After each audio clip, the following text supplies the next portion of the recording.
Hello and welcome back to Engines of Iowa Interstate. Today I'll be talking about the GP9s. Iowa Interstate had about 7 of these GP9s, all of interesting histories, so today we're going to be talking about them. Before we get to that though, we gotta talk about the GP9s themselves. The GP9 was a 4-axle road switcher built by EMD in 1954. It was highly successful and 1,000 units were made. By the time Iowa Interstate was around, though, these GP9s were deemed useless by the Class 1s. So Iowa Interstate did acquire a good amount of these units since they were for sale. I'll start out with 300. 300 was an ex-Western Pacific. In 1982, when Union Pacific acquired Western Pacific, it went to Union Pacific and was sold to Iowa Interstate sometime in the mid-80s. In 1995, it was sold to some Western Pacific museum. Here's my personal favorite, 303. 303 is an ex-CNO, and it was deemed the Green Bean by Iowa Interstate rail fans. 303 was also the last high hood on Iowa Interstate. Its current location is unknown, but it's presumed to be scrapped.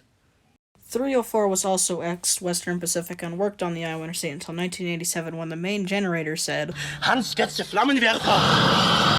and proceeded to catch on fire.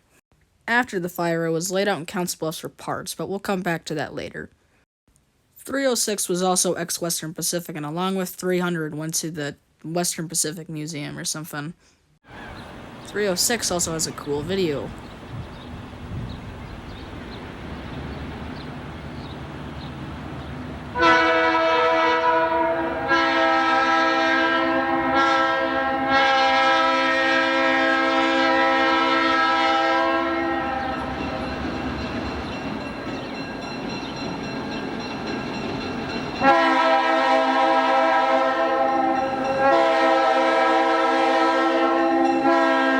As you can see here, there's also a few rebuilt Jeeps that we'll talk about in a later episode.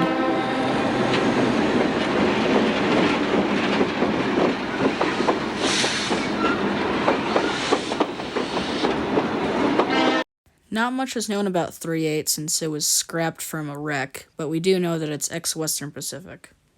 There is also no picture of 308, hence the question mark logo.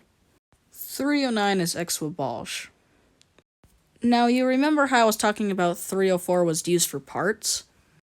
Well, 309 got into a wreck called the Altoona wreck, and basically 304 was used for parts to fix it. As you see here, 304's parts were used to fix the long hood, but a few years later it was painted into Iowa Interstate Phase 3 or 4. In the early 2000s or so, it was sold off to some grain bin company. The last unit we're going to talk about today is 325. It's ex-Union Pacific and was painted into Iowa Interstate rather quickly, and was sold off in 2004 to some grain bin company. I think that's going to wrap up Engines of Iowa Interstate for today. Hope you guys enjoyed this video. Make sure to share or whatever, I don't care. And here's your joke for the day. Aí, ó. Tá bom, chega. Você vai embora.